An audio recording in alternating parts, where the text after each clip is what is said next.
રાજ્ય સરકાર દ્વારા આઈએએસ અધિકારીઓની બદલી અને નિમણૂક સંદર્ભે જાહેર કરાયેલા તાજેતરના હુકમ મુજબ રાજપીપળા નર્મદા જિલ્લાના નવા કલેક્ટર ગંગાસિંહની નિમણૂક કરવામાં આવી છે। તેઓએ નર્મદા જિલ્લા કલેક્ટર તરીકેની વિધિવત ચાર્જ સંભાળ્યો છે। ગંગાસિંહ અગાઉ વડોદરા મહાનગરપાલિકામાં ડેપ્યુટી મ્યુનિસિપલ કમિશનર તરીકે ફરજ બજાવી રહ્યા હતા। વહીવટી ક્ષેત્રનો તેમને અનુભવ અને શહેરી વિકાસ ક્ષેત્રનું કાર્ય નોંધપાત્ર રહ્યું છે। રાજ્ય સરકાર દ્વારા હવે તેમને નર્મદા જિલ્લાના કલેક્ટર તરીકે મહત્વપૂર્ણ જવાબદારી સોંપવામાં આવી છે। નર્મદા જિલ્લો એસ્પિરેશનલ જિલ્લો હોવાથી બહુલ આદિવાસી અને વિકાસલક્ષી યોજનાઓ માટે અગત્યનો જિલ્લો ગણાય છે।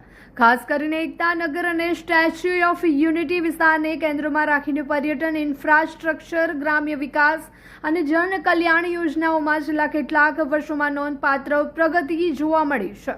જિલ્લા વહીવટીતંત્રના અધિકારીઓ અને કર્મચારીઓએ નવા કલેક્ટર ગંગાસિંહનું સ્વાગત કર્યું હતું। ગંગાસિંહના નેતૃત્વ હેઠળ જિલ્લામાં સુશાસન, જનસેવા અને વિકાસના કાર્યોને વધુ ગતિ મળશે તેવી આશા વ્યક્ત કરવામાં આવી રહી છે।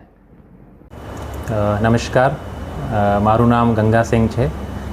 આજે મેં નર્મદા રાજપીપળા ખાતે જિલ્લા કલેક્ટર તરીકે પદભાર સંભાળ્યો છે।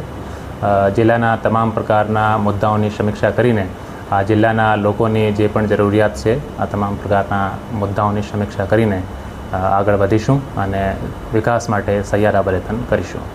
Thank you.